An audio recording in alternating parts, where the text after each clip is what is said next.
বক্তৃতা ছিল সর্বমহলে প্রশংসিত।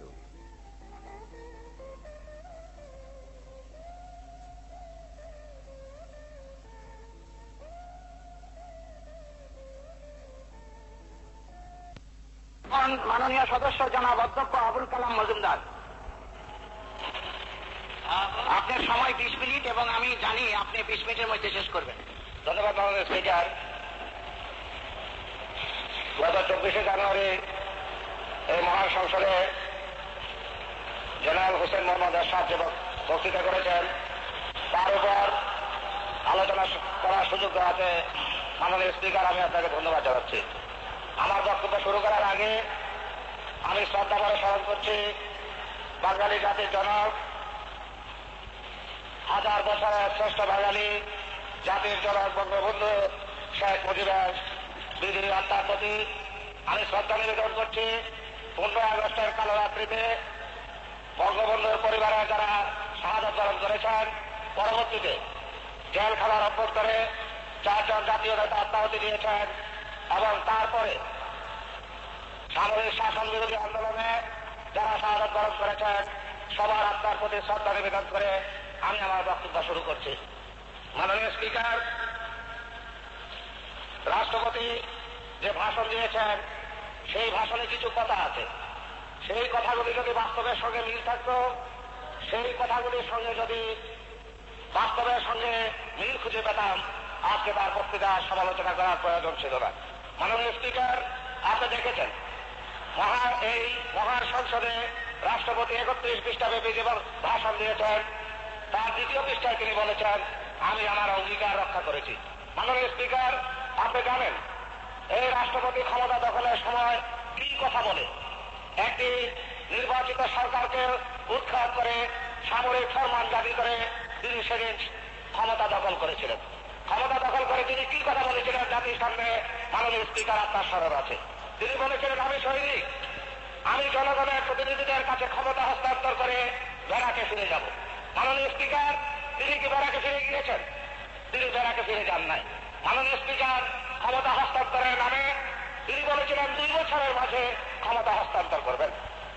2 বছর নয়, দীর্ঘ 5 বছর সামরিক শাসন জারি করে তার ক্ষমতা তো তিনি হস্তান্তর করে নিলেন। হস্তান্তর করতে হলে মাননীয় স্পিকার, আপনি নিশ্চয়ই স্বীকার করবেন যে হস্তান্তরের জন্য 2টি পক্ষের প্রয়োজন। একজন হস্তান্তর করবেন, আরেকজন গ্রহণ করবেন। মাননীয় স্পিকার, দাতা এবং গ্রহীতা 2 জন ভিন্ন ব্যক্তি হবে, কিন্তু আমরা লক্ষ্য করেছি তিনি একই ব্যক্তি। 1982 সালে যিনি সামরিক ফরমান জারি করে ক্ষমতা দখল করেছিলেন, আজকে 1986 সালে 87 সালে একই ব্যক্তি ক্ষমতায় অধিষ্ঠিত আছেন, ক্ষমতা হস্তান্তর হয় নাই। ক্ষমতা হস্তান্তরের নামে তিনি ক্ষমতাকে হস্তগত করেছেন এবং কোন সামরিক শাসকেই কোনদিন মানুষের প্রতিনিধিদের কাছে, জনগণের প্রতিনিধিদের কাছে ক্ষমতা হস্তান্তর করে না। ক্ষমতা হস্তান্তরের নামে তিনি বিভিন্ন সময়ে তাদেরকে মিথ্যা প্রতিশ্রুতি দিয়ে আজকে তিনি ক্ষমতা দখল করেছেন। বিভিন্ন সময়ে অসত্য ভাষণ এবং জাতির সঙ্গে বিভ্রান্তিকর উক্তি করে তিনি ক্ষমতা হস্তগত করেছেন। ক্ষমতা হস্তান্তর হয় নাই মাননীয় স্পিকার, ক্ষমতা হস্তগত হয়েছে। মাননীয় স্পিকার, আপনি জানেন তিনি বলেছিলেন দুর্নীতির বিরুদ্ধে জিহাদ ঘোষণা করেছেন। দুর্নীতিকে সবল উৎপাদন করার জন্য সেদিন সামরিক বাহিনীকে দেশের সর্বত্র রাজনৈতিক প্রশাসনিক কাজে সেদিন তিনি ব্যবহার করেছিলেন। দুর্নীতিকে উচ্ছেদ হয়েছে মাননীয় স্পিকার। দুর্নীতি আজকে সমাজের সর্বোচ্চ পর্যায়ে বিরাজ করছে। দুর্নীতি আজকে সমাজের রন্ধ্রে রন্ধ্রে প্রবেশ করেছে। দুর্নীতি আজকে সমগ্র জাতিকে আজকে ধ্বংস করে দেওয়ার জন্য সর্বস্তরে আজকে দুর্নীতির প্রসার লাভ করেছে। মাননীয় স্পিকার, যেখানে চায় অফিস আদালত, যেখানে যে কাজের জন্য বাংলার মানুষ চায় ঘুষ ছাড়া কাজ হয় না। মাননীয় স্পিকার, আজকে দুর্নীতির প্রসার ঘটেছে। তিনি বলেছিলেন উৎপাদনের রাজনীতিতে তিনি বিশ্বাস করেন। 1975 সালে জাতির জনকের হত্যার পরে এমনি করে যারা সামরিক শাসনে দেশে এসেছেন তারা উৎপাদনের কথা বলেছেন, খাল কাটার বিপ্লবের কথা বলেছেন, উৎপাদনের সহায়ক শক্তিকে কোনদিন তারা সহায়তা করেন নাই। মাননীয় স্পিকার, উৎপাদন জাতির জন্য অবশ্যই, উৎপাদন বৃদ্ধি করা জাতির জন্য অপরিহার্য।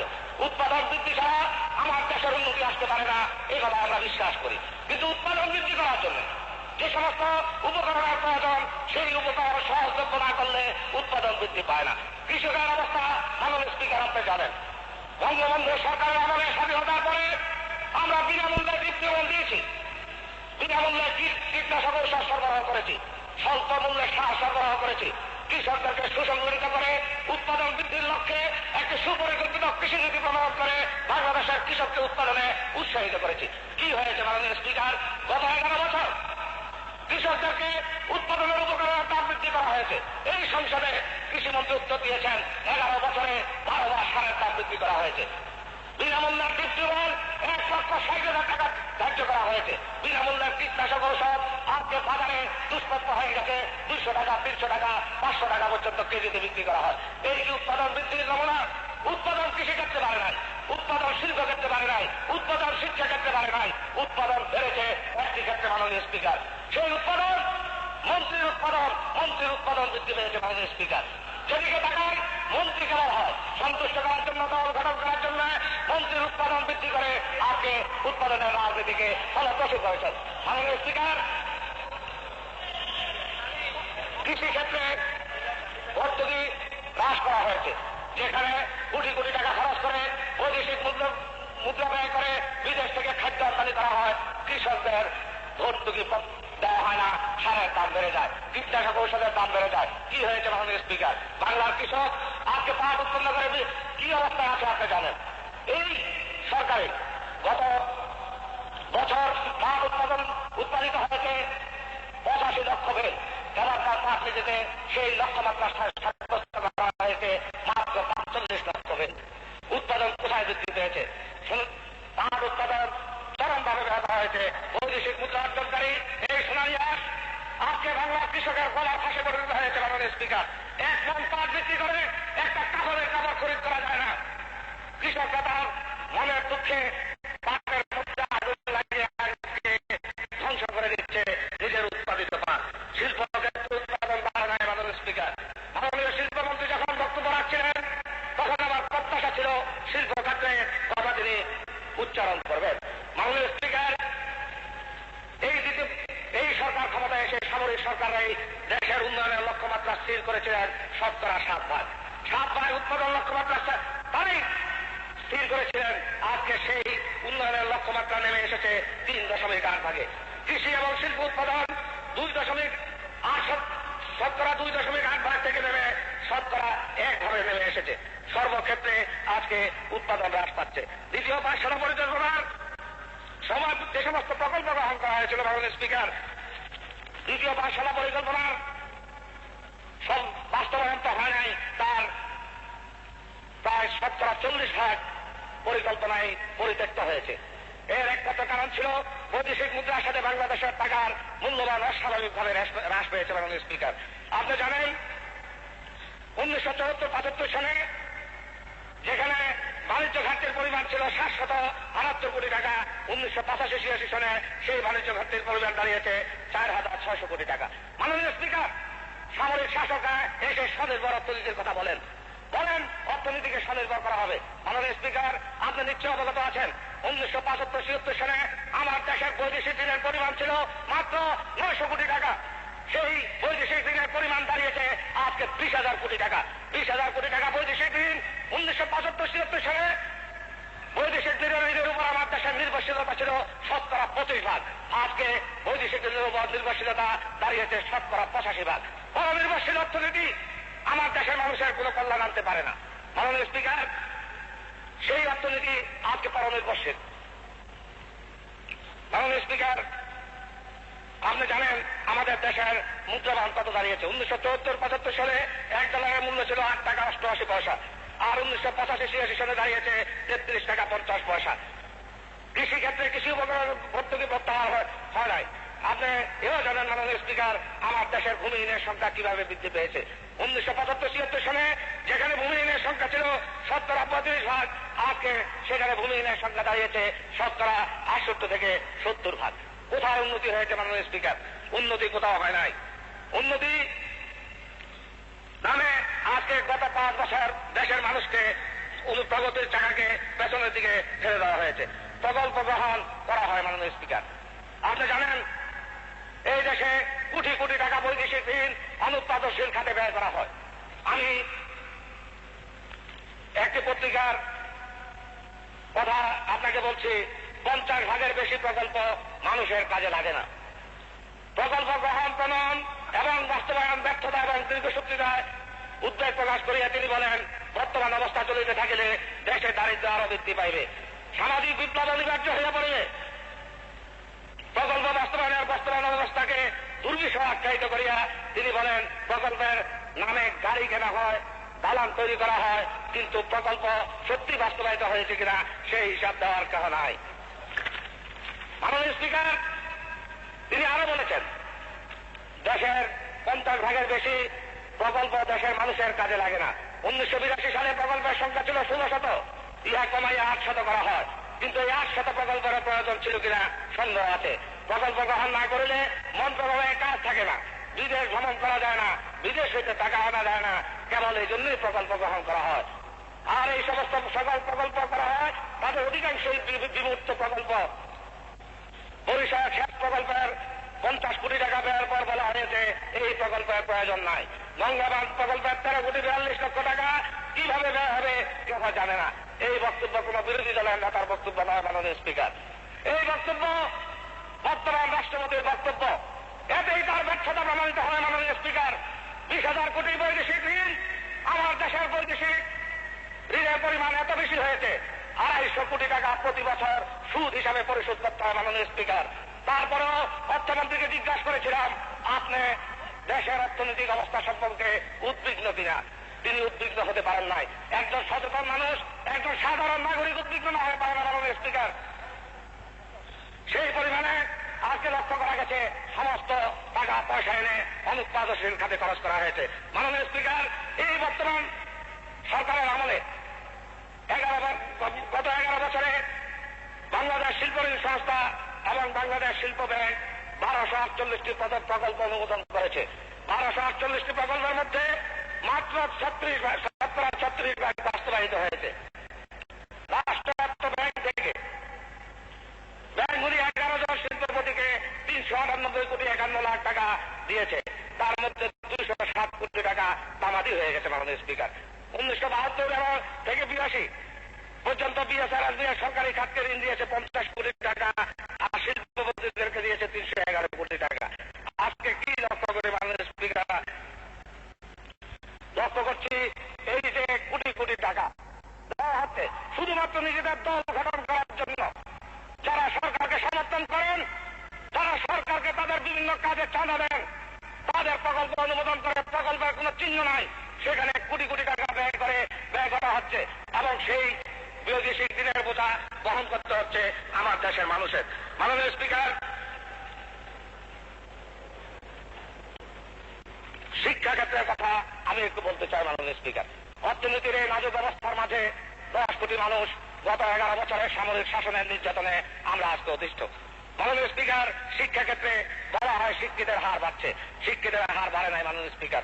যেখানে 1975-76 সালে দেশের শিক্ষিতের হার ছিল 26 জন, গত 11 বছরে তা নেমে এসে হয়েছে 25 জন। মাননীয় স্পিকার, আপনি জানেন স্বাধীনতার পরে গ্রাম বাংলার সাধারণ মানুষের লেখাপড়া করার জন্য আমরা 11,000 নতুন প্রাইমারি স্কুলের মঞ্জুরি দিয়েছিলাম। 11,000 নতুন প্রাইমারি স্কুলের মঞ্জুরির পাশাপাশি 1,44,000 প্রাইমারি স্কুলের শিক্ষককে আমরা সরকারি কর্মচারী করেছিলাম মাননীয় স্পিকার। গত 11 বছরে গ্রাম বাংলার মানুষের জন্য একটা প্রাইমারি স্কুল হয় নাই। 11 বছরের মধ্যে এই বছর মাত্র 500 প্রাইমারি স্কুলের মঞ্জুরি দেওয়া হয়েছে, তার মধ্যেও এখন পর্যন্ত কার্যকরী করা হয় নাই। যেখানে 1975-76 সালে থেকে লোক সংখ্যা বৃদ্ধি পেয়েছে প্রায় 3 কোটি, সেখানে দেশের শিক্ষা প্রতিষ্ঠানের সংখ্যা বেড়েছে মাত্র 500। গ্রামের মানুষের শিক্ষার ব্যবস্থা নাই মাননীয় স্পিকার। আজকে শিক্ষা ক্ষেত্রে বৈষম্য চলছে, আজকে বড় লোকের শিক্ষার জন্য শিক্ষা প্রতিষ্ঠান গড়ে উঠছে, আজকে গ্রামে গঞ্জে সর্বত্র কিন্ডারগার্টেন নামক প্রতিষ্ঠান সৃষ্টি হচ্ছে। দেশের বিত্তশালী মানুষের লেখাপড়ার সুযোগের জন্য সাধারণ মানুষের লেখাপড়ার সুযোগ নাই মাননীয় স্পিকার।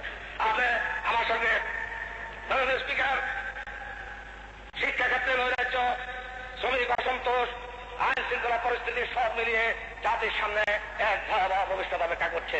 আর আমরা যখন প্রশ্ন করি তখন বলা হয় যে দেশের সমস্ত অবস্থা ভালো আছে, দেশের কোন সমস্যা নাই। মনে হয় আমরা সমস্ত লোক আজকে সমস্যাবিহীন একটি দেশে বাস করছি। মাননীয় স্পিকার, আজকে দেশে বেকারের সংখ্যা 1,20,00,000। দেশের শিক্ষিত বেকারের আজকে কর্মসংস্থান নাই। 11 বছরে সামরিক শাসনে আমাদের দেশের 85% জন মানুষ আজকে দরিদ্র সীমার নিচে বাস করে। মাননীয় স্পিকার, আমাদের 1972 সাল থেকে 1975 সাল পর্যন্ত জাতীয় আয় বৃদ্ধির গড়পড়তা হার ছিল 3.9%। আর এই গত 5 বছরে বাংলাদেশের বৈদেশিক সাহায্য এসেছে 600 কোটি টাকা। এই বৈদেশিক সাহায্য, এটা বৈদেশিক ঋণ নয়। 1982-83 সাল থেকে 1985-86 সাল পর্যন্ত গড়পড়তা $120 কোটি সাহায্য এসেছে। সরকারি হিসাবে টাকার অঙ্কের এই পরিমাণ 16,000 কোটি টাকা। অথচ বার্ষিক আয় বৃদ্ধির গড়পড়তা হার 0.04 ভাগের রকম। 1980-86 সাল সময়ে বৈদেশিক মুদ্রা অর্জনের হার ছিল $134 কোটি, যার $82 কোটি এসেছে বৈদেশিক আয় থেকে এবং $52 কোটি এসেছে বিদেশে কর্মরত বাঙালিদের উপার্জিত আয় থেকে। অথচ তারপরে জাতীয় আয় বৃদ্ধির হার কমে গেছে সামরিক শাসকদের ক্ষমতা দখলের পর থেকে। এমনিভাবে বৈদেশিক স্বনির্ভর অর্থনীতি স্লোগান তুলল 75 সালের পূর্ব থেকে বৈদেশিক বীজের উপর আমাদের নির্ভরশীলতা বেড়েছে 25 ভাগ থেকে 85 ভাগ। এই অবস্থার মধ্যে দেশ চলছে। মাননীয় স্পিকার, আমি আপনার কাছে সবিনয় অনুরোধ করতে চাই, মাননীয় মন্ত্রী সাহেবরা যার যার মন্ত্রণালয়ে জবাব দিয়েছেন, সেখানে কোথাও কোনো সমস্যার কথা বলেন নাই। একটি মাননীয় স্পিকার, আজকে দেশে দ্রব্যমূল্যের কথা আমাকে একটু উল্লেখ করতে হবে। আপনারা জানেন মাননীয় স্পিকার, 1975 সালে বঙ্গবন্ধুকে হত্যা করার পরে এক শ্রেণীর মানুষ বলেছিলেন চালের দাম বাড়াতে বঙ্গবন্ধুকে হত্যা করা হয়েছে। সেদিন এক সের চালের দাম ছিল 4 টাকা থেকে 4.5 টাকা। আজকে মাননীয় স্পিকার কি হয়েছে? চালের শেয়ার 12 টাকা হয়েছে। আজকে কৃষক যা উৎপন্ন করে তা পানির দামে বিক্রি করে, আর কৃষক যা খরিদ করে তা আগুনের দামে খরিদ করে। মাননীয় স্পিকার, সাধারণ সৃষ্টির মানুষ বাজারে গেলে আজকে পকেটে হাত লাগিয়ে কপালে হাত ওঠে। মাননীয় স্পিকার, সমস্ত দেশের আজকে যারা নির্দিষ্ট আয়ের মানুষ তারা আজকে দুর্বিষহ জীবনযাপন করছে। দ্রব্যমূল্য কতগুণ বৃদ্ধি পেয়েছে মাননীয় স্পিকার। 1972-73 সালে 5 টাকা দিয়ে একটা ইলিশ মাছ খরিদ করে মাননীয় স্পিকার বাজার থেকে যাওয়ার সময় শান্তি কমিটির চেয়ারম্যান সাহেব বলতেন ইলিশ মাছটার দাম কত? বলা হতো এটা 5 টাকা। সঙ্গে সঙ্গে জবাব দিতেন আওয়ামী লীগের লোকেরা সমস্ত ইলিশ মাছ ভারতে পাচার করে দেয়। মাননীয় স্পিকার, আজকে একটা ইলিশ মাছের দাম কত হয়েছে? আজকে একটা ইলিশ মাছের দাম 50, 60, 70, 80 টাকা। আজকে তো আওয়ামী লীগ ক্ষমতায় নাই, ভারতে তো পাঠায় না। 1972-73 সালে 1 সের মাংসের দাম ছিল 6 থেকে 8 টাকা। আজকে 1 সের মাংসের দাম মাননীয় স্পিকার 60 থেকে 70 টাকা। ভারতে তো গরুর মাংস পাচার করা হয় না। মাননীয় স্পিকার, আজকে এমনিভাবে সমস্ত দ্রব্যমূল্য ক্রয় ক্ষমতার বাইরে চলে গেছে। সাধারণ মানুষ আজকে দুর্বিষহ জীবনযাপন করছে।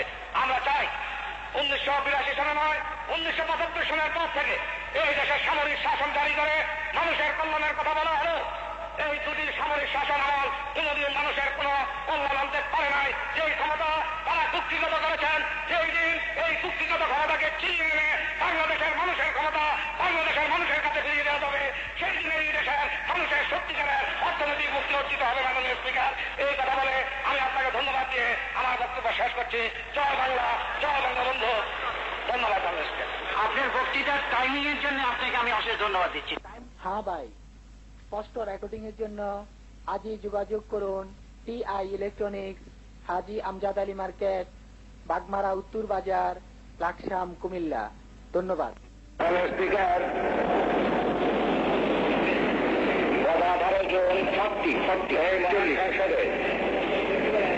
এই মহান সংসদে মাননীয় অর্থমন্ত্রী 1987-88 সালের যে প্রস্তাবিত বাজেট উত্থাপন করেছেন তার উপর সাধারণ আলোচনা অংশগ্রহণ করতে আমাকে সুযোগ দেওয়ার জন্য আপনাকে আন্তরিক ধন্যবাদ জানাচ্ছি।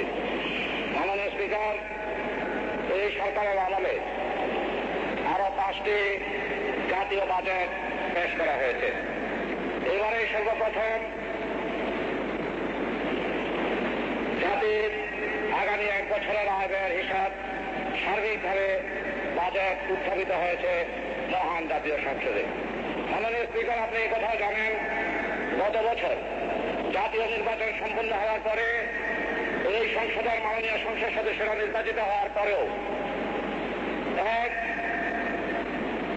দুর্ভূত কারণে গত অর্থ বছরে জাতীয় বাজেট সংসদে উত্থাপিত হয় নাই। আমি বুঝতে পারি না, যখন দেশে নির্বাচিত সরকার ছিল না তখন হয়তোবা কোনো কারণে জাতীয় সংসদে বাজেট উত্থাপন সম্ভব হয়নি। কিন্তু বিগত 8 বছরে একটি নির্বাচিত সংসদ ছিল এবং সেই নির্বাচিত সংসদের মাননীয় সদস্যরা নির্বাচিত হয়েছিলেন, দুর্ভূত কারণে সংসদে বাজেট উত্থাপিত হয় নাই। তার জন্য আমি অত্যন্ত দুঃখ প্রকাশ করছি আপনার মাধ্যমে। আমি নিন্দা জ্ঞাপন করছি যে একটি নির্বাচিত সংসদ থাকা সত্ত্বেও 1986-87 সনে 8 বছরের বাজেট এই সংসদে উত্থাপিত হয় নাই। মাননীয় স্পিকার, বাজেট তৈরি করা, বাজেট উত্থাপন করাই বড় কথা নয়। বাজেট কিভাবে বাস্তবায়িত হয়, প্রতি বছর একটি জাতির অর্থনৈতিক কর্মকাণ্ডে বাজেট কি প্রতিফলন রাখে এবং জাতি কি পরিমাণ অর্থনৈতিক অগ্রগতি সাধিত হয়, কিভাবে বাস্তবায়িত হয়, তারা বাস্তবায়িত করে, সেটাই বাজেটের সত্যতা। মাননীয় স্পিকার, আমরা লক্ষ্য করেছি বিগত জীবনে যখন এই বাজেট গৃহীত হয়েছে, সংসদে আলোচনা হয়েছে, সেই বাজেট গৃহীত হয়েছে, কিন্তু পরবর্তী সময়ে সেই বাজেটের খাতগুলি ঠিক রাখা সম্ভব হয় নাই। সেই খাতে যেই বরাদ্দ ছিল সেই খাতে সেই বরাদ্দের মাফিক ব্যয় না করে উৎপাদনশীল খাতের ব্যয় অনুন্নয়ন খাতে ব্যয় করা হয়েছে। যেই খাতের ব্যয় সেই খাতে ব্যয় করা হয় নাই, ফলে পরবর্তী সময়ে বছরের শেষান্তে একটি সম্পূরক বাজেটকে আমাদের অনুমোদন দিতে হয়েছে। অনুরূপভাবে এই বছরে আমাদের সামনে এসেছে একটি সম্পূরক বাজেট। গত বছর যেই খাতে যত টাকা বরাদ্দ করা হয়েছিল সেই খাতে সেই টাকা ব্যয় করা হয় নাই। সম্পূরক বাজেটের মাধ্যমে আমাদেরকে সেই অনুমোদন দিতে হবে। প্রতি বছরেই দেখা যায় বাজেটের লক্ষ্য, উদ্দেশ্য, লক্ষ্যমাত্রা, সকল পরিকল্পনা আমাদের ব্যর্থতায় পর্যবসিত হয়, কল্পনায় পর্যবসিত হয় সকল ধরনের পরিকল্পনা। মাননীয় স্পিকার, আপনি এই কথাও জানেন যে আমরা এই সংসদে বসে তারা আজকে সংসদে জাতির বাজেট সম্পর্কে আলোচনা করছি। সেই বাজেটের অনুমোদন দিবেন এক ব্যক্তি যার ক্ষমতা অপরিসীম, যিনি ইচ্ছে করলে যে কোনো সময় যে কোনো সিদ্ধান্তকে পাল্টে দিতে পারেন। আমরা এমন একটি শাসন ব্যবস্থার অধীনে এই অর্থনৈতিক বিষয়ে আমরা আলোচনা করছি, মাননীয় অর্থমন্ত্রী আমার সঙ্গে একমত হলেন। তার কোনো শর্ত নাই, তিনি রক্ষা করতে পারবেন না। রাষ্ট্রপতি যখন ইচ্ছা করবেন এক খাতের টাকা আরেক খাতে খরচ করবেন। আমরা লক্ষ্য করেছি এই সরকার ক্ষমতা অধিষ্ঠিত হওয়ার পর থেকে একটি দুর্ভাগ্যজনক প্রবণতা লক্ষ্য করেছি। যখন যেখানে রাষ্ট্রপতি হেলিকপ্টারে উড়ে গিয়ে জবাবধ্বনি পেয়েছেন, বুলেট মালায় তখন যেখানে তাকে ঢেকে দেওয়া হয়েছে সেখানে অর্থ বরাদ্দ করা হয়েছে। জাতির জন্য এটি একটি দুর্ভাগ্যজনক। আমি মাননীয় অর্থমন্ত্রীর কাছে আজকে প্রাণপূর্ণভাবে জিজ্ঞাসা করতে চাই, আপনি কি আশ্বাস দিতে পারবেন, আপনি কি এই মহান সংসদে দাঁড়িয়ে হলফ করে বলতে পারবেন আপনি যেই খাতে যেই টাকা বরাদ্দ করেছেন সেই খাতে সেই টাকা খরচ করার শক্তি আপনার আছে কিনা? আমি বিশ্বাস করি আপনি পারবেন না, কারণ আপনার উপর যিনি বসে আছেন তার চরিত্র স্বৈর শাসকের চরিত্র, তার চরিত্র নিজের সুবিধাবাদের চরিত্র। যখন তিনি যেখানে যাবেন সেখানে তাকে ফুলের মালা দেবে, যেখানে নতুন বাংলার গাছ গাইবে সেখানে অর্থ বরাদ্দ হবে, বাজেটের তোয়াক্কা তিনি করবেন না। গত 5 বছর আমার দেশের বাজেট গঠিত হয়েছে এক ব্যক্তির দ্বারা, বাজেট ঘোষিত হয়েছে এক ব্যক্তির দ্বারা, অনুমোদন করেছেন তিনি 3 ঘন্টার মধ্যে। বাজেট সম্বন্ধে আলোচনা হয় নাই। বাজেট ছিল রাষ্ট্রপতির হেলিকপ্টারের পেছনে, যেখানে তিনি গিয়েছেন বাংলাদেশের বাজেট সেখানে গিয়েছে, সেখানে তিনি অর্থ ব্যয় করেছেন। ফলে আজকে অর্থমন্ত্রীকে এই সংসদে দাঁড়িয়ে ব্যর্থতা স্বীকার করতে হয়। অর্থমন্ত্রীর বাজেট বক্তৃতা আর কিছু নয়, একজন ব্যর্থ অর্থমন্ত্রীর স্বীকারোক্তি একের স্তর এক তিনি করে গেছেন। তিনি বলেছেন উন্নয়ন সম্ভব হয় নাই, প্রবৃদ্ধির হার অর্জিত হয় নাই, মুদ্রাস্ফীতি রোধ করা সম্ভব হয় নাই, কৃষি এবং শিল্প খাতে অগ্রগতি সাধিত হয় নাই। সকল ক্ষেত্রে ব্যর্থতার আভাস তিনি দিয়েছেন। আমাদের বিশ্বাস ছিল, আশা ছিল আজকের অর্থমন্ত্রীর যোগ্যতা সম্পর্কে নানা কথা উঠেছে। অনেকে বলেছেন তিনি নির্বাচিত, অনেকে বলেছেন তিনি নির্বাচিত নন। তবে আমি ব্যক্তিগতভাবে মনে করি তিনি একজন বিশিষ্ট অর্থনীতিবিদ। তার কাছ থেকে আমাদের প্রত্যাশা আছে, তিনি যোগ্য ব্যক্তি ছিলেন এবং আমাদের সরকারের আমলে অর্থ মন্ত্রণালয়ের সচিবের দায়িত্ব পালন করেছেন। আমাদের আশা ছিল তিনি আমাদেরকে একটা দিক নির্দেশনা দেবেন, তিনি আমাদেরকে বুঝাবেন যে কিভাবে এই মূল্যস্ফীতির হার 11% থেকে 7 ভাগে কমিয়ে আনা হবে। তিনি উল্লেখ করেছেন আমাদের মূল্যস্ফীতি 11 ভাগ, তার থেকে আমরা আগামী 1 বছরে সেটাকে কমিয়ে 7 ভাগে আনবো। কোন দিক নির্দেশনা নাই, কি পদক্ষেপ তিনি নিচ্ছেন যার ফলে 11 ভাগ থেকে 7 ভাগে কমে আসবে। মাননীয় স্পিকার, আপনি জানেন এই সামরিক শাসক ক্ষমতা এসে বড় গলায় হেলিকপ্টারে চড়ে গিয়ে জনসমুদ্রের সামনে বক্তৃতা করে বলেছেন জাতীয় প্রযুক্তির হার 7 ভাগ করা হবে। এই জাতির 6 বছর যাবত 5 বছর যাবত অপেক্ষা করেছে জাতীয় প্রযুক্তির হার 7 ভাগ তো দূরের কথা 4.4 ভাগ অর্জিত হয়েছে। 7 ভাগের লক্ষ্যমাত্রা মাত্র 4 ভাগে উন্নীত হয়েছে। গত বছর বাজেটও এই প্রবৃদ্ধির হার 5.2 ভাগ নির্ধারিত হয়েছিল। জাতীয় প্রবৃদ্ধির হার বাড়ে নাই। অনুন্নয়ন খাতে প্রতি বছরে বলা হয় অনুন্নয়ন খাতে ব্যয় হ্রাস করা হবে। দুর্ভাগ্যজনক ভাবে হল আজকে অর্থমন্ত্রী স্বীকার করেছেন অনুন্নয়ন খাতে 13 ভাগ ব্যয় বৃদ্ধি হয়েছে। উন্নয়ন খাতের টাকা অনুন্নয়ন খাতকে খরচ করা হয়েছে। কিভাবে আজকে অগ্রাধিকার খাত সাব্যস্ত হবে তার কোন দিক নির্দেশনা নাই। কিভাবে এই ক্রমবর্ধমান পরনির্ভরশীলতা জাতির জীবন থেকে কমে আসবে, কিভাবে আমরা আত্মনির্ভরশীলতা অর্জন করব, কিভাবে আমরা আস্তে আস্তে নিজের পায়ে দাঁড়াতে পারবো। স্বাধীনতার 16 বছর পরে আজকে প্রশ্ন উঠেছে। ট্রেজারি ব্যাংকের বন্ধুরা, আমরা যখন এই বাজেটকে পরনির্ভরশীল বাজেট বলি তখন তারা বলেন আমরা নাকি বিরোধিতার খালিতে বিরুদ্ধে করি। মাননীয় সংসদ নেতা এখানে নাই, মাননীয় উপপ্রধানমন্ত্রী দলে উপস্থিত আছেন, তারা কি আতঙ্কিত না? আমার দেশে আজকে বৈদেশিক নির্ভরশীলতা দাঁড়িয়েছে 85 ভাগ। শুধু বিরোধী দলের জন্য আতঙ্কের বিষয় নয়, আপনারা যারা সরকারি দলের সদস্য আছেন আপনাদেরকে একটু আতঙ্ক সৃষ্টি হয় না? একটি জাতির 100 ভাগের 85 ভাগ টাকা বিদেশের উপর নির্ভর করতে হয়, তাদের খেয়াল খুশি মতো আমার দেশের অর্থনীতি নিয়ন্ত্রিত হয়। অনেকেই বলেছেন 72-73 সাল থেকে আমার এক মাননীয় সদস্য বলেছেন আগের বাজেটগুলির আগে আমরা দেখি নাই। মাননীয় স্পিকার, আপনি আমার সঙ্গে একমত হবেন। আপনি সেদিন আমাদের সঙ্গে ছিলেন। আমাদের 1972-73 সালের যে বাজেট আমরা প্রণয়ন করেছিলাম সেই বাজেটের উপর বৈদেশিক নির্ভরশীলতা ছিল 25 ভাগ। 25 ভাগ বৈদেশিক নির্ভরশীলতা নিয়ে আমরা সেদিন 8 বছরের বাজেট পেশ করেছিলাম। আস্তে আস্তে সেই পরনির্ভরশীলতা বাড়তে বাড়তে গত 86-87 সালে এই পরনির্ভরশীলতা ছিল 83 ভাগ। এই বছর হয়েছে 85 ভাগ। তারপরে এই বাজেটকে আমরা পরনির্ভরশীল বাজেট বলতে পারবো না, আমরা নাকি বিরোধিতার খাতিরে বিরোধিতা করি। এটা কেমন যুক্তি হতে পারে? মাননীয় স্পিকার, আপনি বিচার করে দেখবেন। 85 ভাগ এই বৈদেশিক নির্ভরশীলতা থেকে আমরা কিভাবে মুক্তি পাবো সেই কথা তিনি বলেন নাই। মাননীয় স্পিকার, বাজেট কোনো বিচ্ছিন্ন জিনিস নয়। বাজেট ইউনিয়ন ডেভেলপমেন্ট প্রোগ্রামের একটি অংশ, বাজেট পঞ্চবার্ষিকী পরিকল্পনার একটি অংশ। আমাদের 3 পাঠশালা পরিকল্পনা ব্যর্থ হয়েছে, মাননীয় মন্ত্রী সে কথা স্বীকার করেছেন। এই পঞ্চবার্ষিকী পরিকল্পনা ব্যর্থ হওয়ার মানে আমার দেশের অর্থনৈতিক অগ্রগতি হচ্ছে না, আমার দেশের অর্থনৈতিক সম্পদ আসছে না, আমার দেশের জাতীয় আয় বৃদ্ধি পাচ্ছে না, আমার দেশের মানুষের অর্থনৈতিক শক্তি পাচ্ছে না, আমার দেশের সাধারণ মানুষের অর্থনৈতিক মুক্তি আসছে না। স্বাধীনতার পর থেকে অদ্যাবধি আমরা মানুষকে অর্থনৈতিক মুক্তি দিতে পারি না। মাননীয় স্পিকার, কিভাবে আমাদের হবে? যখন এই শিল্পনীতি ঘোষণা করা হয় তখন এই কোটি কোটি টাকা শিল্প খাতে ব্যয় করে বলা হয় শিল্পের জন্য উদার হয়ে সরকার শিল্পায়নের ব্যবস্থা করছেন। স্বীকার করেছেন শিল্প খাতে প্রযুক্তি বাড়ে নাই, কৃষি খাদ্য উৎপাদন বাড়ে নাই। তাহলে কি হয়েছে? আমরা কোথায় যাচ্ছি? আজকে জাতি এক ভয়ঙ্কর অবস্থার মাঝে একের পর এক আমরা দিন কাটাচ্ছি। মাননীয় স্পিকার, আপনি জানেন যখনই আমরা খাতের কথা বলি মাননীয় অর্থমন্ত্রী কিংবা মাননীয় মন্ত্রীরা এই খাতকে বলেন যে অগ্রাধিকার খাত মঞ্জুরি হবে।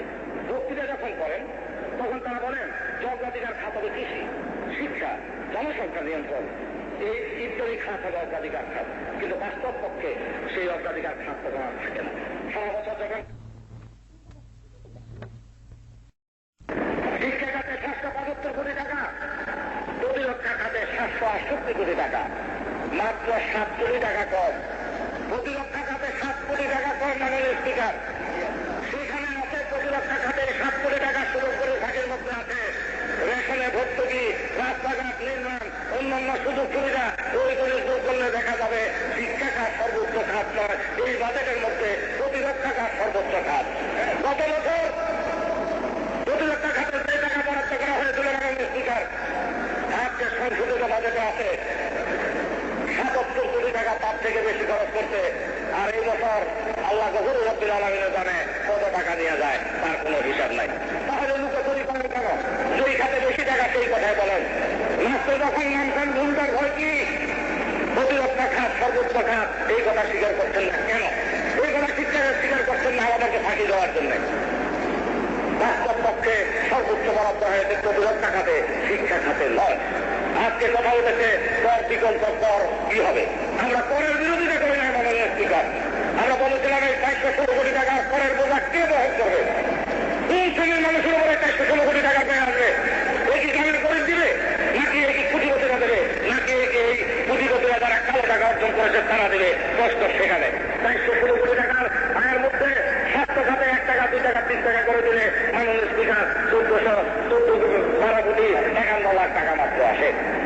শিক্ষা খাতে এই বেতন বাড়ানোর পরে মাত্র 3 কোটি, ভূমি রাজস্বে আসে 30 কোটি, খরচ হয়ে যাবে 9 কোটি, থাকবে 17 কোটি। রেলওয়ে খাতে ভাড়া বাড়ে আসবে 23 কোটি টাকা, ডাক মাসুল 2 কোটি 7 লাখ টাকা। মাননীয় স্পিকার, এই জিনিসগুলি, এই সরকারি প্রত্যাহারের দাবি আমরা জানিয়েছি। এর অর্থ হইল যে পরামর্শ করা যাবে না। পরের স্থানটি কোথায় হবে? তারা কালো টাকা বানিয়েছে। বাজেট মন্ত্রী বক্তৃতায় মাননীয় মন্ত্রী বলেছেন অদৃশ্য খাত থেকে যে সমস্ত টাকা আসবে 30 লাখ দিলে তাদের কোনো জিজ্ঞাসাবাদ করা হবে না।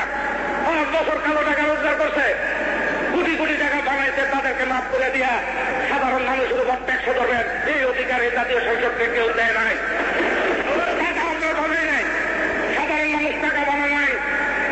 যারা টাকা বানাইছে তারা ট্যাক্স দিব, যারা টাকা বানায় নাই আমরা ট্যাক্স দিতে পারবো না, প্রত্যাখ্যান করেছি। এটাই হলো আজকে মূল কথা। মাননীয় স্পিকার, আজকে কথা উঠেছে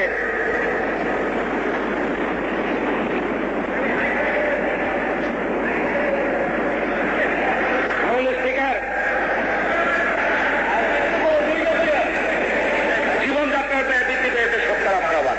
সঞ্চয়ের লক্ষ্য নাই, খাদ্য উৎপাদন বাড়ে নাই। মাননীয় স্পিকার বলছেন যখন বাইরে গিয়ে বক্তৃতা করেন তখন বলেন উৎপাদনের রাজনীতি, যখন ভিতরে এসে বলেন তখন বলেন উৎপাদন বাড়ে নাই।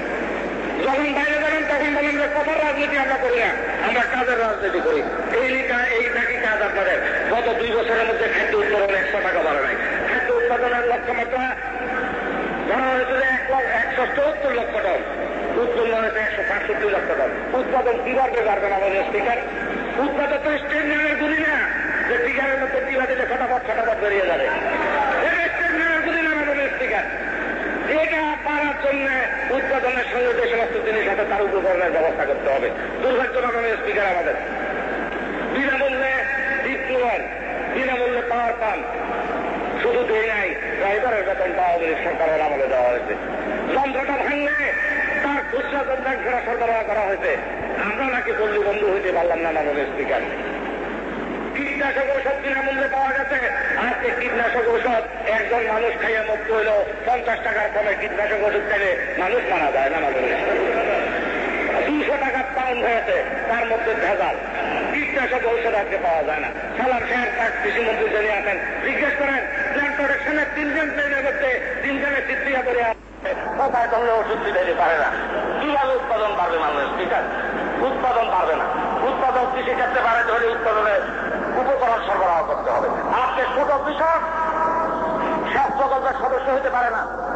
আজকে ছোট কৃষক ডিপটিউবল কিনতে পারে না। বিনামূল্যে ডিপটিউবল 1,65,000 টাকা দাম হয়েছে। বড় লোকেরা কিনে পানি বিক্রি করে, গ্রামে গ্রামে ওয়াটার কিন সৃষ্টি হয়েছে। আজকে শোষণ চলতে সেখানে ওয়াটার কিনলে পানি বিক্রি করে 1 বিঘা জমিতে পানি দিতে হলে 200 থেকে 300 টাকা হয়। আমরা বলছিলাম সমবায় সমিতির মাধ্যমে পাওয়ার পাম্প আর টিউবওয়েল নেবে। মাননীয় স্পিকার, তারপরে বলা হয় যে কৃষির উৎপাদন বাড়ছে, কৃষকের বন্ধু, তারা কৃষকদের উৎপাদন দেবে। কৃষক যেটা উৎপন্ন করে মাননীয় স্পিকার পানির দামে বিক্রি করে, কৃষক যেটা কেনে সেটা আগুনের দামে খরিদ করে। মাননীয় স্পিকার, একজন আসারুদ্দিন সাহেব বলছেন বক্তৃতা দেওয়ার সময় যে তিনি প্রকৌশলী, পেশাগত দিক থেকে তিনি তাদেরটাকে দেখেছেন অর্থনীতির ছাত্র না। আমি ব্যক্তিগত জীবনে অর্থনীতির ছাত্র এবং অর্থনীতির ছাত্র হিসেবে একবারে খারাপ ছাত্র ছিলাম না। তিনি আমাদেরকে বলেছেন যে কিভাবে আপনারা দেশ চালাবেন, কর পত্রিকা আসবে, আপনারা এগুলি বলেন, বিকল্প একটা প্রস্তাব যদি দিতে পারেন। মুরব্বীদের সঙ্গে আলাপ করে কথা বলছেন, না নিজ দায়িত্বে বসতে বলেন। তার আগেও আপনাদের নেতা দেশের প্রেসিডেন্ট তিনিও বলছিলেন যে 500 টাকা পাবেন পান যদি কেউ দিতে পারে ক্ষমতা হস্তান্তর করবে। হজ থেকে আইসা 40 দিনের মধ্যে ওয়াদা করছিলেন। আমাদের নেত্রী দেশে বিদেশে সাংবাদিক জায়গা প্রমাণ করে দিতে পানের দাম 500 টাকা দেওয়া যায়, ক্ষমতা হস্তান্তর করে নাই। যার জন্য এই বছর আরেকটা উমরা হজ করতে হয়েছে, প্রত্যেক বছর একবার করে হজ করতে হইব, উপায় নাই। আমরা চ্যালেঞ্জ দিয়েছিলাম, আজকে চ্যালেঞ্জ দিচ্ছেন 416 কোটি টাকার পর এই গরিবদের উপর না দিলে কিভাবে আমরা দেশ চালাইতে পারি, তার বিকল্প দিতে চাই। চ্যালেঞ্জ গ্রহণ করলাম। কবে, কোন তারিখে, কোন দিন প্রমাণ করে দেওয়া 416 কোটি টাকা গরিব মানুষের উপর না দিয়ে এই বাজেটের উন্নয়ন খাতের অর্থ পরিমাণ সমান রেখার দেশ চালানো যায়। এই কথা প্রমাণ যদি না করতে পারি, আমরা কথা দিলে কথা রাখি, জাতীয় সংসদের সদস্য পদ থেকে ইস্তফা দেব। কিন্তু কথায় কথা বলবেন না মাননীয় স্পিকার। 416 কোটি টাকার পর এই 1 টাকা 2 টাকা 3 টাকা না দিলে সরকার চলবে না। সামনে দিয়া মশা গেলে বড় লাগে, পেছন দিক দিয়ে হাতি গেলে টের পান না, পেছন দিক দিয়ে হাতি গেলে টের পান না। 5 বছর ধরে দেশের অর্থনীতির আজকে দেউলিয়া অর্থনীতিতে পরিণত করা হয়েছে। আজকে কথা বলা হয়েছে, এতদিন বলা হয়েছে যে রাষ্ট্রীয়করণ করে শিল্প কলকারখানাগুলির আটকে রাখা চলে। এই যত সব এই দুর্দশা তাদের জীবনে নেমে আছে। যদি এগুলির রাষ্ট্রীয়করণ করে দেয়, সারা দেশে অর্থনৈতিকে জোয়ার আসবে। সেই জোয়ার দিয়ে খালে মিলে দিয়ে ক্ষীরের নহর বসবে, আর দেশের 10 কোটি মানুষ ক্ষীর দুলে কেবল খাবে। বিরাষ্ট্রীয়করণের একমাত্র সমস্যা, সেটাই বলা হয়েছিল। মাননীয় স্পিকার বিরাষ্ট্রীয়করণ করতে মাননীয় শিল্পমন্ত্রী নিজেই স্বীকার করেন যে বিরাষ্ট্রীয়করণ করার ফলে দেশের উৎপাদন বাড়ে নাই, দেশের উৎপাদন বাড়ে নাই। সরাসরি শিল্পায়নের জন্য বলেন যে দেশ শিল্পায়িত হবে। মধু সাহেব বলার সময় অত্যন্ত সুন্দরভাবে বলেন, ব্যাকগ্রাউন্ড আছে সুন্দর করে বলা। যে কোনো কথা বললে এটা শোনার সময় অত্যন্ত শ্রুতিমধুর। শিল্পনীতি যখন ঘোষণা করেন তখন কারো সাধ্য নাই, বক্তৃতা শোনার সময় বোঝা যাবে যে সারা দেশ শিল্পায়িত হয়ে যাইতেছে। মধু সাহেব বলার সময় অত্যন্ত সুন্দরভাবে বলেন, ব্যাকগ্রাউন্ড আছে সুন্দর করে বলা। যে কোনো কথা বললে এটা শোনার সময় অত্যন্ত শ্রুতিমধুর। শিল্পনীতি যখন ঘোষণা করেন তখন কারো সাধ্য নাই, বক্তৃতা শোনার সময় বোঝা যাবে যে সারা দেশ শিল্পায়িত হয়ে যাইতেছে। শিল্পায়ন আমাদের দেশে দরকার মাননীয় স্পিকার। 54,000 বর্গমাইল এলাকার 10 কোটি মানুষ শুধুমাত্র কৃষির উপর নির্ভর করে এই দেশের অর্থনীতি দিতে পারে না। এই দেশের শিল্পায়ন অপরিহার্য, কিন্তু শিল্পায়ন করার জন্য একটি সুস্থ শিল্পনীতির প্রয়োজন। ওই শিল্পনীতি চাই না যে শিল্পনীতির ধনী লুটেরারা ব্যাংকের টাকা আত্মসাৎ করে, যে শিল্পপতিরা তার টাকা নিয়ে ব্যবসায় খাটায়, ইন্ডাস্ট্রিতে খাটা নাই, সেই শিল্পনীতি দেশের জন্য আসতে পারে না। মাননীয় স্পিকার, গত 11 বছরে বাংলাদেশ শিল্প ব্যাংক আর বাংলাদেশ শিল্প ঋণ সংস্থা 1248টা প্রকল্প অনুমোদন করেছে। তার মধ্যে মাত্র 37টা বাস্তবায়িত হয়েছে। মন্ত্রীর মুখের কথা, আমাদের কথা না। মাত্র 37 হয়েছে। রাষ্ট্রায়ত্ত ব্যাংক থেকে 11 জন শিল্পপতিকে মাননীয় স্পিকার 11 জন শিল্পপতিকে 398 কোটি 51 লাখ টাকা ঋণ দেওয়া হয়েছে। 207 কোটি 16 লাখ টাকা ইতিমধ্যে তামাদি হয়ে গেছে, লোনের টাকা আদায় হয় না। এক সময় এসে শিল্পনীতি ঘোষণা করা হয়, সেখানে টাকা দেওয়া হয়, কিন্তু সেই টাকা শিল্পায়িত হয় নাই। আমরা চাই শিল্প খাতে যে টাকা দেওয়া হবে সেই খাতে আমার দেশ ধীরে ধীরে শিল্পায়িত হোক। এই বছর প্রবৃত্তি যদি শিল্প খাতে 2 ভাগ থাকে, আগামী বছর 4 ভাগ হোক, তারপরে বছর 8 ভাগ হোক, আমরা ক্রমশ এগিয়ে যাই। কিন্তু আমরা পেছনের দিকে যাচ্ছি মাননীয় স্পিকার, আমরা সামনের দিকে এগোতে পারছি না। তার একমাত্র কারণ এই সরকারের কোন নির্দিষ্ট নীতিমালা নাই। এই সরকার জনগণের সরকার নাই বিধায় তারা জনগণের মঙ্গল চায় না বলে তারা আজকে সুনির্দিষ্ট কোন কর্মসূচি দিতে চায় না। মাননীয় স্পিকার, এক ছেলে নাকি করে স্কুলে যাওয়ার সময় অনেক দেরি হয়ে গেছে, 5 দিনে আসার মাসে। হেডমাস্টার সাহেব জিজ্ঞাসা করছে, তুমি স্কুলে আসতে দেরি করছো কেন? বলে যে হুজুর, বড় বড় পিচ্ছা হাঁটতে গেলে 1 পাশে 1 কদম সামনের দিকে দিলে 2 কদম পিছের দিকে যায়। বলে যে তাহলে তুমি আসলা কিভাবে, তুমি তো পেছনের দিকে চলে যাওয়ার কথা। বলে যে হুজুর, যখন দেখবেন পা পিছলে যায়, রাগ হইয়া বাড়ির দিকে রওনা হইলাম, তখন পিছনের দিকে আস্তে আস্তে স্কুলে আসে। বলল সরকারের এই অবস্থা, রাগ হইয়া পেছনের দিকে রওনা হলে সামনের দিকে না যায়, পিছনের দিকে 1 কদম করে আগাই গেছে। কোথায় হয়েছে বলেন? বিরাষ্ট্রীয়করণ করে দিলেই আর দেশের শিল্প সমস্যা থাকবে না। বিরাষ্ট্রীয়করণ ব্যক্তি মালিকানা ছেড়ে দেওয়া হয়েছে, হাজার হাজার কোটি টাকার সম্পত্তি নষ্ট হয়েছে। অযোগ্যতা অদক্ষতার কারণে ইতিমধ্যে কলকারখানা বন্ধ হয়ে গেছে। শ্রমিক ছাড়াই চলছে, লে অফ চলছে। মাননীয় স্পিকার, আমার জেলায় খালি আজকাল জুট মিল এখানে আছে, এগুলি সব বহু লাভজনক প্রতিষ্ঠান। বিরাষ্ট্রীয়করণ করার পরে গত 18 মাস যাবৎ নেওয়া আছে। জেলা প্রশাসন থেকে শুরু করে সমস্ত লোকেরা মন্ত্রী সাহেবের চেষ্টা করে মালিককে টাকা নিতে পারে নাই। পয়সা রয়েছে সেই মিলের টাকা বিক্রি করে দিতেছে, টাকা পয়সা নিয়ে যাইতেছে। 14 মাস পর্যন্ত হালিমা কোথাও গল্প তুলে নাই। তার কত কারণ তারা সেই মিল চালানোর জন্য নেয় নাই। এইটার থেকে নিয়ে বাকি যেটুক আছে সেই টুক খাইয়া পূর্ণ টাকা আবার ফেরত দিয়ে দিবে। ইতিমধ্যে ফেরত দেওয়া শুরু হয়ে গেছে। 1972 সালে মাননীয় স্পিকার আমাদের শিল্প উৎপাদনের 90% ছিল সরকারি কাছে। বর্তমানে মাত্র 160টা ইউনিট আছে মালিকানায়। মাত্র 20 শ্রমশক্তি আছে সরকারি খাতে নিয়োজিত। আজকে কেন হয় নাই? আজকে হয় নাই তার একমাত্র কারণ হলো যে এই সমস্ত মিল কলকারখানা বিনা টেন্ডারে এদের মূল্য ঠিক করা হয় নাই। সুবিধাজনক ভাবে সুবিধাজনক শর্তে মালিকদের কাছে ফেরত দেওয়া হয়েছে। প্রথম দিকে এই প্রক্রিয়া সরকার বলতেন যে বিরাষ্ট্রীয়করণ এই কলকারখানাগুলোর মধ্যে লোকসান হয়, সেই জন্য এগুলি ফেরত দিয়ে দিতে হবে। জাতীয় তহবিল থেকে, গভর্নমেন্টের ট্রেজারির থেকে এগুলি আর পোষা যায় না, সুতরাং এগুলি ছেড়ে দিলে ভালো। প্রথম দিকে এটা বলে শুরু করলেন 82 সনে। এই 82 সনে যখন শুরু করলেন তখন আস্তে আস্তে কিছু ছাড়লেন। ছাড়ার পরে এখন আর আসল কথার মধ্যে এসে গেছে। এখন আর লোকসানের কথা বলেন না, এখন সরাসরি সংসদে দাঁড়ায় বলেন যে 1972 সালে এগুলি রাষ্ট্রায়ত্তকরণের পদক্ষেপটাই বুঝছিল। মাননীয় স্পিকার এই পদক্ষেপ আমরা গ্রহণ করি নাই। 1969 গণ আন্দোলনে এদেশের মানুষের কাছে আমরা ওয়াদাবদ্ধ ছিলাম যে আমার দেশে 22 পরিবারের সৃষ্টি হবে না। বৃহৎ শিল্প, কলকারখানা, ব্যাংক, বীমা, ইন্স্যুরেন্স আমরা ন্যাশনালাইজ করবো, দেশের মানুষের সম্পত্তিতে পরিণত করবো। 70-এর রক্ত দ্বারা স্বাধীনতা সংগ্রামে বাংলাদেশের 30 লাখ মানুষ রক্ত দিয়ে আমাদের সেই ম্যান্ডেট অনুমোদন করেছে। সেই লক্ষ্যে আমরা আজকে বলেছিলাম যে আমার দেশের এই শিল্প কলকারখানা জাতীয়করণ করা হবে। আজকে যারা বলেন যে 1972 সালের এই জাতীয়করণের দিন জাতীয়করণ করার সিদ্ধান্ত ভুল ছিল, আমি বৃত্তকণ্ঠে বলতে চাই তারা বাংলাদেশের স্বাধীনতার মূল্যবোধের সঙ্গে বিশ্বাসঘাতকতা করছেন। তাদের সেই অধিকার নাই। যদি সেটাই হইতো যে লাভ লোকসানের ব্যাপার, পত্রপত্রিকার হাজার হাজার কোটি টাকার হিসাব দিচ্ছে মাননীয় স্পিকার। 1973, 74, 1979, 80, 1980, 81, 1982, 83 সালে রাষ্ট্রীয় খাতে সামগ্রিকভাবে আর্থিক লাভ প্রদর্শন করা আস্তে আস্তে শুরু করা হয়েছিল। এই 4 বছরে সামগ্রিকভাবে আমাদের রাষ্ট্রায়ত্ত খাতের লাভ ছিল 241 কোটি 60 লক্ষ টাকা। এই 10 বছরে রাষ্ট্রায়ত্ত খাতের লোকসানের পরিমাণ ছিল 159 কোটি 90 লক্ষ টাকা।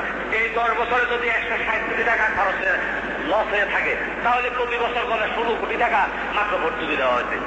কিন্তু পত্রিকা খুললে দেখা যেত যে সেখানে হাজার হাজার কোটি টাকা আমরা এই শিল্প খাতের লোকসান দেই। সরকারি হিসাবে আছে আমরা ওই 4 বছরে গড়ে মাত্র 10 বছরে গড়ে মাত্র 16 কোটি টাকা করে ভর্তুকি দিতে, আর বেশি দেয় নাই। এটা যে প্রচারণা চলছে সেটা নিঃসন্দেহে এই জাতীয়করণ মূল্যের দিকে করার জন্য। 1982 সালের জুন মাসের পর থেকে এই সরকার যখন আসে ক্ষুদ্র এবং মাঝারি ধরনের মোট 21টা কারখানা, শিল্প কারখানা পুঁজি প্রত্যাহার করে। এগুলি 78% ছিল লাভজনক। লম্বা শিল্পনীতি একটা ঘোষণা করার পরে সঙ্গে সঙ্গে দ্রুততার সঙ্গে তারা হুড়ে করে 32টা পাটকল, 28টা বস্ত্রকল পাটকল মালিকদের হাতে ফিরিয়ে দেওয়া হয়। এই ক্ষেত্রে টেন্ডারের মাধ্যমে দাম নির্ধারিত হয় নাই। প্রাক্তন মালিকরা নানাবিধ অনুকূল সত্তার সমন্বয়ে মাত্র নামমাত্র মূল্যে সেগুলি খরিদ করছেন। হিসাব করলে দেখা যাবে এই সুবিধাজনক বিনিময়ের সময় পাটকল মালিকরা 303 কোটি টাকা সুবিধা নিতেন, বস্ত্রকল মালিকরা 150 কোটি টাকা লাভ করছেন। তার সঠিক অর্থ হল এই 453 কোটি টাকা সরকারকে ঠকাইতেন, জনগণকে ঠকাইতেন, এই মিলগুলি গঠন করছেন। তারপরে মাননীয় স্পিকার দেখতেছি মহামান্য রাষ্ট্রপতি শেয়ার কিনেন, গ্রাহক মোবারকবাদ জানাই প্রকাশ্যে শেয়ার কিনছেন।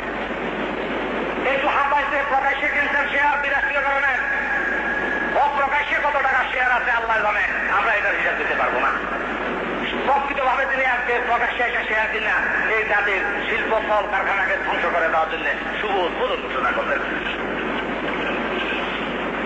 সেখানে মাননীয় স্পিকার, আমি আপনার কাছে আমার বক্তব্য দীর্ঘায়িত না করে শুধু এই কথা বলতে চাই, please come to your constituency, please come to your constituency now. মাননীয় স্পিকার, কনস্টিটুয়েন্সিতে আসবো। মাননীয় স্পিকার, কনস্টিটুয়েন্সি কেউ বলে আমার কনস্টিটুয়েন্সি, কেউ বলে তাদের কনস্টিটুয়েন্সি, কেউ বলে উত্তরপাড়া তাদের কনস্টিটুয়েন্সি। কোনটা যে কার কনস্টিটুয়েন্সি মাননীয় স্পিকার বোঝার কোনো তো নাই। তখন যেখান থেকে সুযোগ সুবিধা আছে আপনি ইচ্ছে করলে বলতে পারেন কনস্টিটুয়েন্সির কথা, নাও বলতে পারেন। আমি বলবো মাননীয় স্পিকার আমার কনস্টিটুয়েন্সির সমস্যা আছে। আমার মাননীয় স্পিকার না না কাটাকাটি নাই। এই সরকারের আমলে তথা আমি কিছুটা দৃষ্টি করেছি, মাননীয় অর্থমন্ত্রী আছেন, তার কাছে আমার একটা প্রাণের জিজ্ঞাসা, তিনি কি মুক্ত মন নিয়ে এখানে বসেছেন? তিনি কি আমাদের পরামর্শ নেবেন? তিনি কি আমাদের পরামর্শ গ্রহণ করবেন? তিনি কি আমাদের সেই পরামর্শের আলোকে তার সিদ্ধান্ত প্রত্যাহার করবেন? করবেন না, কারণ তাদের মধ্যে একটা আমিত্ব বোধ আছে। আমি যা করি সেটাই সঠিক, আমি বড়, আমার থেকে আমার দেশ বড় না, আমার থেকে আমার জাতি বড় না, এই যে আমিত্ব বোধ এসেছে সেই থেকে আমার বিশ্বাস হয় না এই অর্থমন্ত্রী কোন রদবদল করবেন।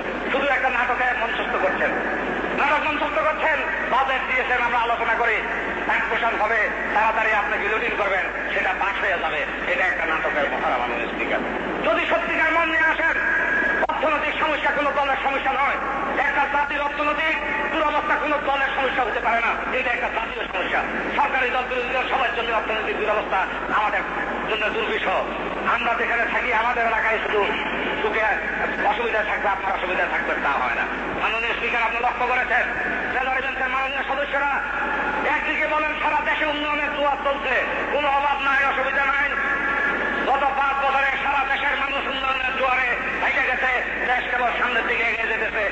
পাশাপাশি বক্তৃতা দেওয়ার সময় শেষের দিকে এসে নিজের এলাকার 3 মাইল রাস্তাঘাট দিকে খরচ করলেন ফাঁসে পাইয়া।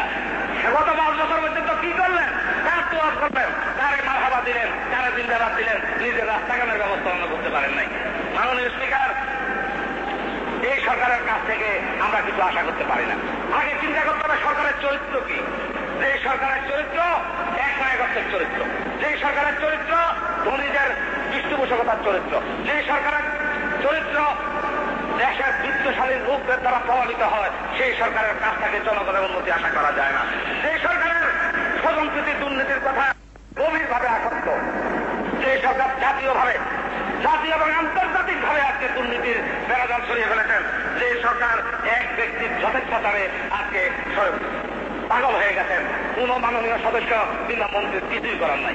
রাষ্ট্রপতি যেটা শেষ রাখতে বলবেন এইটা ফাইনাল। সুতরাং এক ব্যক্তির যথেচ্ছতা এখানে স্বীকৃত। যে সরকারের সামরিক বাহিনীর কর্মচারী হইলেই চাকরি মিলে মাননীয় স্পিকার, দুর্ভাগ্য মাননীয় রেজার্ভেন্সের সদস্যরা বলেন দেশে বেকার সমস্যা আছে, কিন্তু আরেকটা শ্রেণী আছে, একটা হইলে 2টা পায়, গাছেরটা খায়, তলারটা কুড়ায়, ক্যান্টনমেন্টের কর্নেল, কর্পোরেশনের চেয়ারম্যান। এই কথা খেয়াল করেন নাই? আজকে কেন বলেন 416 কোটি টাকার কর না দিলে দেশ অচল হয়ে যাবে? 416 কোটি টাকা ওই যে বিশেষ খাত থেকে বাদ দিতে পারেন না, যদি মুরুদ থেকে বাদ দেন পারবেন না। 416 কোটি টাকা করে দেওয়া 3 বছরে 3 গুণ করছেন, যদি একটা বাজে ইন্ডিয়া থেকে দিয়ে চালাইয়া ফটি চলে যায়, 11 জনের বাইরে চলে যায়, 6 মন তেল নাকি দিয়ে ঘুমাইতেছে, তারপরে বছরের পর বছর কোটি কোটি টাকা বরাদ্দ বানাইতেছেন। ওইখান থেকে 416 কোটি টাকা বাদ দিয়ে দেন, বাদ দিয়ে দিলে 1 পয়সা ট্যাক্স লাগবে না, আমরা আপনাদেরকে সামান্য অভিনন্দন জানাবো। এইটা করতে পারবেন না। বিভিন্ন দূতাবাসের যে সমস্ত অপচয় হচ্ছে সেগুলি রোধ করেন, অপচয় রোধ করেন, অমূল্যশীল খাতে ব্যয় হ্রাস করেন, তাহলে জনগণকে করের বোঝা বহাইতে হবে না। এই কথা না বলে বলেন যে বাজেটটা কি আমরা বুঝি না। ওইখান থেকে একজনে বাজেট বুঝতে একটু আগে বুঝে একদলীয় শাসনা শেখ রেহানার ইন্টারভিউ, এটার নাম বাজেট। বাজেট আমরা বুঝি না। আমার মহিলা সদস্য বলছেন যে আগের বাজেট তুলে নাকি একটাও দেখি নাই, সময় করে একটু আইসেন, এখানেও বুঝাইয়া দেবো, বুঝ পাওয়া যাবে। আগের করে না বুঝে ছেড়ে পাবো না। মাননীয় স্পিকার, আপনার কাছে আমার দাবি থাকবে, এই বাজেট জনগণের বাজেট নয়। এই বাজেটের মধ্যে জনগণের উপর অযৌক্তিকভাবে করের বোঝা চাপিয়ে দেওয়া হয়েছে। এই বাজেটের দেওয়ার কোন দিক দেশ অর্থনৈতিক মুক্তির কোন দিক নির্দেশন নাই। এই বাজেট থেকে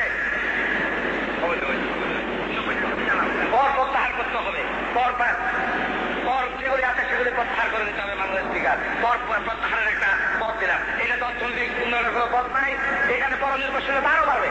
এই বছর 85 লাখ, সামনের বছর এই সময় যদি আল্লাহ আপনারা টিকে রাখে, লক্ষণ খুব খারাপ। যদি টিকে থাকি তাহলে এগুলি পছন্দ করে না তারা। 5 বছর তেল মারতে মারতে এমন চেষ্টা করছেন, এখন একটু সমালোচনা করলে গায়ের মধ্যে লাগে, বললে কি ওই সংসদ সংসদে বলি 5 করতে 5:30 লইয়া গেছে, 7টার সময় আসা অনুমোদন করে দিচ্ছে। এখন যখন সংসদ হয়েছে একটু গায়ে জ্বালা পড়া লাগে আমরা যখন এগুলি করি। এগুলি পারবেন না, কারণ এইখানে যখনই আমরা কথা বলবো সেই কথাগুলি মনে করবেন যে বিরোধিতার খাতিরে নাকি আমরা বিরোধিতা করি।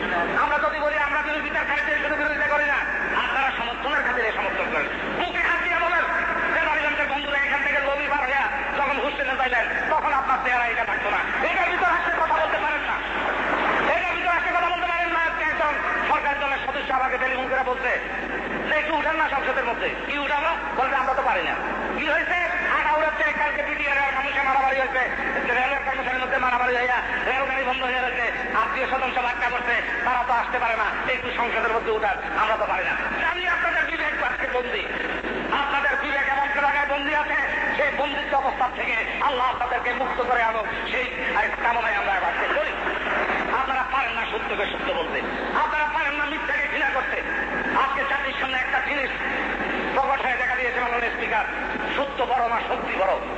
শক্তির কাছে সত্য পরামত হবে কিনা এই কথা আজকে জাতির সামনে আমাদের আজকে ঠিক করার সময় এসেছে। আজকে বঙ্গবন্ধুকে হত্যা করার পরে একটা জিনিসের দেশে প্রতিষ্ঠা করা হয়েছে যে সত্যর থেকে শক্তি বড়। শক্তির কাছে সত্য পদানত হয় জাতির দুর্গতির কারণ সেখানে। আসুন আজকে ঐক্যবদ্ধভাবে সত্যকে প্রতিষ্ঠিত করি, সত্যর কাছে শক্তিকে পদানত করে দিয়ে জাতিকে সামনে থেকে একটা নির্দিষ্ট পথে, এটাই হোক আজকে আমাদের দাবি। আমার সৌভাগ্য যে আমার নেত্রী আমাকে কিছু সময় বানিয়ে দিয়েছেন। জেনারেল বেঞ্চের মাননীয় সদস্যদের কাছে আমি কৃতজ্ঞ, তারা আমার কথা মনোযোগ সহকারে শ্রবণ করেছেন। আজকে আপনাদের কাছে দাবি থাকবে, আসুন আমরা ঐক্যমত করি। সেই ঐক্যমত জাতীয় অর্থনৈতিক মুক্তির পথ। সেই অর্থনৈতিক মুক্তির পথে আজকে গঠনমূলক যে কোনো প্রস্তাব আসলে আপনারা গ্রহণ করার জন্য মানসিকতা তৈরি করুন। আমরা বিরোধী দলের এখান থেকে বলছি দেখছি সেখানে হচ্ছে, সেটা হবে না। ভূমিকর আপনার এলাকায় কৃষক নাই, আপনার এলাকায় কৃষককে ভূমিকর দিতে হবে না, আপনার কৃষকের কাছে জবাব দিতে হবে না, আপনাকে সেখানে জবাব দিতে হবে না। যদি দাম জবাব দিতে হবে, না দিলে হয়তো দেওয়া লাগবে না। আপনাদের কাছে আমার অনুরোধ থাকবে, এই ভূমিকর স্বাধীনতার পরে তাও জনগণের ম্যান্ডেট নিয়ে আমরা 25 বিঘা জমির খাজনা মাফ করেছিলাম। 25 বিঘা জমির খাজনা শুধু মাফ করি নাই, স্বাধীনতার পরে হাট বাজারের রিজনেদারি আমরা উচ্ছেদ করে দিয়েছিলাম। পাকিস্তান আমলের সমস্ত সুদ আমরা মৌকুব করে দিয়েছিলাম। আজকে আবার ভূমিকর আরোপিত হয়েছে। মাননীয় স্পিকার 31 কোটি টাকার জন্য বাংলাদেশের মানুষকে আজকে নতুন করে করের উপর চাপিয়ে দিয়েছেন। স্বাধীনতার মূলনীতি, স্বাধীনতার চেতনার বিরুদ্ধ এই সমস্ত কথা। কারণ স্বাধীনতার পূর্বে আমরা দেশের জনগণের কাছে ওয়াদাবদ্ধ ছিলাম। আজকে হাট বাজারের রিজনেদারি দেওয়া হচ্ছে মাননীয় স্পিকার। হাট বাজারের রিজনেদারি দিচ্ছে, হাট বাজারের উন্নয়ন নাই। এমন কোন হাট বাজার নাই যেখানে উন্নয়ন হচ্ছে। ক্রেতা বিক্রেতা সেখানে দুর্ভোগ আছে। আপনারা নিজেরা বলেন যে কোথায় আছে হাট বাজারের উন্নতি হয় না, হাট বাজারের রিজনেদারি বসেছে। আজকে জমির খাজনা বসেছে মানুষের উপর নতুন করে। আজকে কিসের উন্নতি হয়েছে? হাসপাতালে 1 টাকা 2 টাকা 3 টাকা করে বসিয়েছেন। মাননীয় স্পিকার, রুগী হইয়া হাসপাতালে যায়, লাশ হইয়া বাড়িয়ে আসে। ঔষধ নাই, তথ্য নাই, ব্যান্ডেজটা নাই, একটা জীবন রক্ষাকারী ঔষধ নাই। রুগী যখন যায় লাশ খাওয়া গাড়ি নিয়ে গেটের মধ্যে অপেক্ষা করে কখন লাশের কেরাইয়া পাইব। বাইরে বসে থাকে, লাল নীল কিছু রিস্টার দেয়, তার জন্য ট্যাক্স বসায় দিলেন। অমানবিক মাননীয় স্পিকার, অমানবিক। যেখানে চিকিৎসা ব্যবস্থার বিপুল উন্নতির দরকার, যেখানে দেশের হাসপাতালগুলি, থানা, হেলথ কমপ্লেক্সগুলিতে সুচিকিৎসা করার ব্যবস্থার দরকার, সেখানে অমানবিক ভাবে মাননীয় স্পিকার 1 টাকা 2 টাকা 3 টাকা করে বাংলাদেশের মানুষের উপর লাগাইয়া দিল না। আজরাইলের পথ দেখাইল মাননীয় স্পিকার। নাম দেখার কথা আছে, ভাইকে মরছে দুঃখ করি না, আজরাইলেতে বাড়ি চিনতে এটার জন্য দুঃখ হয়। এই আজরাইলের পথ দেখাইলে যাত্রা করে শিক্ষায় স্বাস্থ্য খাতে টাকা দিয়া, এরপরে যখনই আসবে, যে সরকারে আসবে, বৃহস্পতিবারের রাত্রে পরিবর্তন তখন হইব। মাননীয় স্পিকার জানেন, আমরা কিচ্ছু লাগে না। বৃহস্পতিবারের শেষ রাত্রে আল্লাহ রহমতে ঠিক দিয়ে যায়। শুক্রবারে জীবন নামাজ করে কয়, আল্লাহ 6 বছর রাখা কিছু বানাইয়া লই। ওই জাতের যদি আবার পরিবর্তন হয়ে যায়, দেখবেন তারা এসে যারা 2 গুণ 3 গুণ 4 গুণ করেছে। বাংলাদেশের মানুষের উপর এই ট্যাক্স আবার বাড়তে থাকবে, শিক্ষার ক্ষেত্রে বাড়তে থাকবে। বলা হয়েছে এই শিক্ষা ক্ষেত্রে নাকি বেতন বাড়ে, সমতা আসবে শিক্ষা ক্ষেত্রে। মাননীয় শিক্ষামন্ত্রী এখানে উপস্থিত আছেন, তিনি একটা শিক্ষা গবেষণা করছেন। তিনিও চান শিক্ষা ক্ষেত্রে একটা ক্ষমতা আসন, বৈষম্য দূর। এইটা নিয়ে বৈষম্য দূর হওয়ার পর যে একজনের বেশি আছে তোমারটাও বাড়াই দাও, তাহলে সমান হবে। ওইটা কমাইয়া এটা সমতা করা যায় না। আমরা তো দাবি করে আসতেছি যে গোটা শিক্ষা ব্যবস্থাকে, আজকে দিনে সারা জাতির দাবি যে গোটা শিক্ষা ব্যবস্থাকে আজকে জাতীয়করণ করে দেশের 10 কোটি মানুষকে শিক্ষা থেকে নিশ্চিত করতে হবে। শিক্ষা